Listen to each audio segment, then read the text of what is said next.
Hello दोस्तों, सभी को नमस्कार। बड़ों का सम्मान, छोटों को प्यार। आज देखेंगे हम जो मात्रक है किस तरह से है।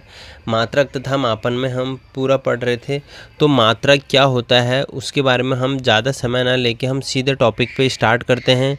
मात्रक क्या होती है, मात्रक की आवश्यकता क्यों होती है।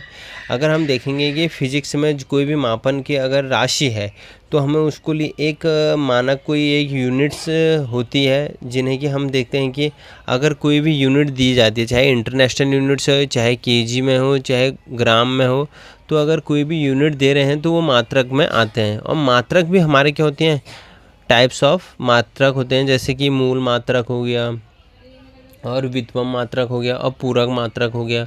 फिर मात्रक की पद्धति अलग अलग आ जाती है। आपने सुना होगा CGS पद्धति, MKS पद्धति, FPS पद्धति और SI पद्धति। तो इन पद्धति पे भी क्या करती है, काम करती है। अब जो फंडामेंटल ऑफ बेस यूनिट है तो उसमें देखेंगे जो मूल मात्रक होते हैं, मूल मात्रक की जो राशियां होती हैं वो किस तरह से हैं। फंडामेंटल बेस यूनिट जिन्हें बोलते हैं, उनमें होता क्या है कि जैसे कि मूल राशियां हैं, उनके मात्रक जो अगर कोई मूल राशियां हैं तो उनके मात्रक क्या होंगे, मूल मात्रक कहलाएंगे। अगर उनकी क्या है, राशियां मूल हैं तो मूल मात्रा कहलाते हैं। और ये एक दूसरे से क्या होते हैं, स्वतंत्र होते हैं। एक दूसरे से क्या होते हैं, स्वतंत्र होते हैं। और इन्हें परस्पर अगर परिवर्तित अथवा हम देखते हैं कि किसी से एक दूसरे से संबंधित नहीं किया जाता है।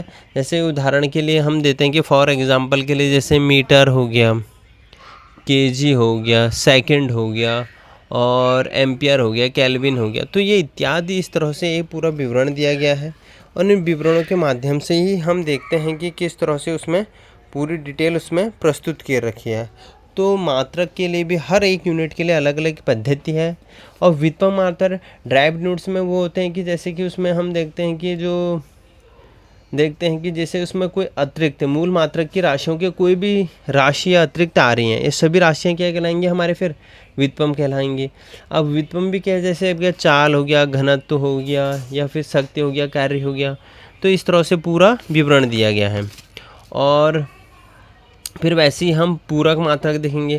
जो सप्लीमेंट्री यूनिट है उनके मात्रकों को हम जैसे कि हम देखेंगे, जो पूरक राशियों के मात्रक होते हैं उनको पूरक मापक कहते हैं, जैसे रेडियन या स्टेडियन। और मात्रक की पद्धति क्या होती है, मात्रक की पद्धति में जैसे CGS पद्धति, ऐसे सेंटीमीटर ग्राम प्रति सेकंड करके पद्धति होती है। तो ये जैसे द्रव्यमान या ग्राम सेकंड में परिवर्तित किया जाता है। और MKS पद्धति होती है जिसमें मीटर और केजी में परिवर्तित किया जाता है। तो हम कल पढ़ेंगे अभी तो हमने देखा है कि MKS पद्धति क्या होती है, तो इसमें पूरा विवरण दिया गया।